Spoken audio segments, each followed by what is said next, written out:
વિકાસના શિખરો સર કરતા ભારતમાં પશ્ચિમ રેલવેની બાંદ્રા ગોરખપુર ટ્રેનમાં વાપીથી મહિલાનું છાતીમાં દુખાવા બાદ સારવાર વગર મોત નીપજ્યો હોવાની ચોંકાવનારો બનાવ સામે આવ્યો છે।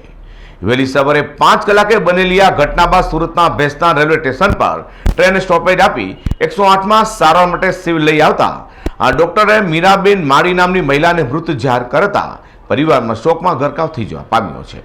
વાપી સેલવાસના બ્રહ્માંડ અપાર્ટમેન્ટમાં મૂળ મહારાષ્ટ્રના જલગાંવના મીરાબેન અશુભાઈ માળી પરિવાર સાથે રહેતા હતા। પરિવારમાં 2 બાળકો અને પતિ છે। પતિ વાપીની કંપનીમાં નોકરી કરે છે।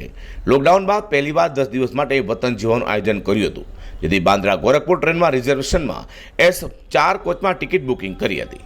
વાપીથી સવારે એટલે કે વહેલી સવારે 3:30 વાગે ટ્રેનમાં બેઠા હતા। દરમિયાન સુરતનું ભેસ્તાન રેલવે સ્ટેશન આવવાની 15 મિનિટ પહેલાં તેમને છાતીમાં દુખાવો પડ્યો હતો। ભેસ્તાન સ્ટેશન પર ઉતર્યા બાદ 10 મિનિટ પછી 108 આવી હતી। પતિએ કહ્યું હતું કે કોઈ મદદ ન મળી એને લીધે પત્નીનું મોત થવા પામ્યું છે। તો વાપીથી જલગાંવ જઈ રહેલા મૃતક મીરાબેનના માસૂમ બાળકોએ કહ્યું હતું કે મમ્મીને છાતીમાં દુખાવો પડ્યા બાદ અન્ય મુસાફરો ખેંચાવી છે કહી કાંદા ચપ્પલ સૂંઘાડવાની સલાહ આપતા હતા, ત્યારે મમ્મી ડૉક્ટર કો બોલાવવાની બૂમો પાડતી હતી। પત્નીના મોતની નજરે જોનારા પીડિત પતિએ કહ્યું હતું કે જો ટ્રેનમાં રિઝર્વેશન કરાવી મુસાફરી કરતા પ્રવાસીઓ માટે ઇમરજન્સી સેવામાં આવતી તબીબી સેવા સમયસર ન મળે તો દેશનો આ વિકાસ કોઈ કામનો ન કહેવાય। अशोक माली। अशोक भाई, क्या हुआ था, पूरी वारदात बताइए। हम लोग वापस से जा रहे थे, जलगांव जा रहे थे, तो बेस्तान स्टेशन से पहले मेरी बीवी को अचानक छाती में दर्द हुआ। तो वहाँ कुछ डॉक्टर की सुविधा ना होने के डॉक्टर चिल्लाती रही, मगर कोई डॉक्टर की सुविधा नहीं थी।